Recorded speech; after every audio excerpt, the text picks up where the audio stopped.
C ಇದು dead lift bar ಆಯಿತಾ. So 120 kg ಇದೆ.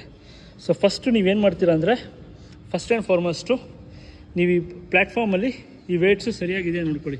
ಅಂದರೆ ಒಂದೇ ಡೈರೆಕ್ಷನ್ ಇದೆ ನೋಡ್ಕೊಳ್ಳಿ ಆಯಿತಾ. ಕೆಲಸ ಚೊಟ್ಟ ಹಿಂಗಿರುತ್ತೆ, ಹಾಗೆಲ್ಲ ಬೇಡ, ಸರಿಯಾಗಿ ಇಟ್ಕೊಳ್ಳಿ.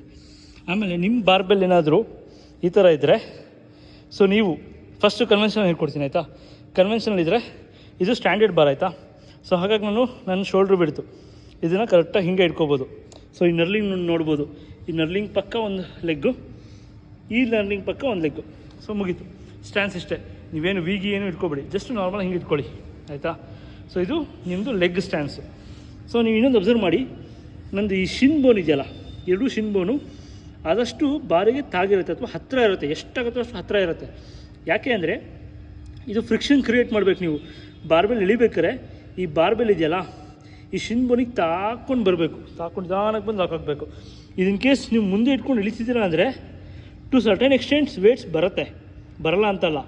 ಇದೆಷ್ಟು ಮುಂದೆ ಇರುತ್ತಲ್ಲ ಅಷ್ಟು ನಿಮ್ಮ ಬ್ಯಾಕು ಬೆಂಡ್ ಆಗ್ತಾ ಬರುತ್ತೆ.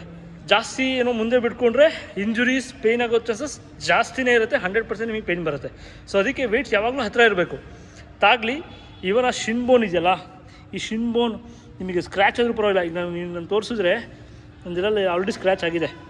ಈಗ 12-13 ವರ್ಷ ಮಾಡಿರೋದು ಸ್ಕ್ರ್ಯಾಚ್ ಹೆಂಗಾಗಿದೆ ಅಂದರೆ it's A mark. So evident ಅದು ಹಿಂಗೆ ರನ್ ಆಗುತ್ತೆ ಅದು ಸ್ಕ್ರ್ಯಾಚ್. ಸೊ ದಟ್ಸ್ ನಾರ್ಮಲ್ ಆಯಿತಾ, ನೀವು ಭಯ ಪಡಬೇಕಾಗಿಲ್ಲ. ಆಮೇಲೆ ಈ ಕೈಯಲ್ಲಿ ಇದೆಯಲ್ಲ ಎಲ್ಲ ಕಿತ್ಕೊಂಡು ಹೋಗುತ್ತೆ. ಈಗ ಮಚ್ ಬೆಟರ್ ಕಂಡೀಷನಲ್ಲಿದೆ. ಬಟ್ ಇದೆಲ್ಲ ಹೆಂಗೆ ಕಿತ್ಕೊಂಡು ಹೋಗುತ್ತೆ ಅಂದರೆ ಗುಂಡಿ ಆಗುತ್ತೆ, ಕೆಲವು ಟೈಮ್ ಬ್ಲಡ್ ಬರುತ್ತೆ. ಸೊ ಹೆದರ್ಕೊಂಬೇಡಿ, that is a normal process whenever you are lifting heavy, ಅಥವಾ whenever you are doing more repetitions, or whenever you are doing with sharper barbell.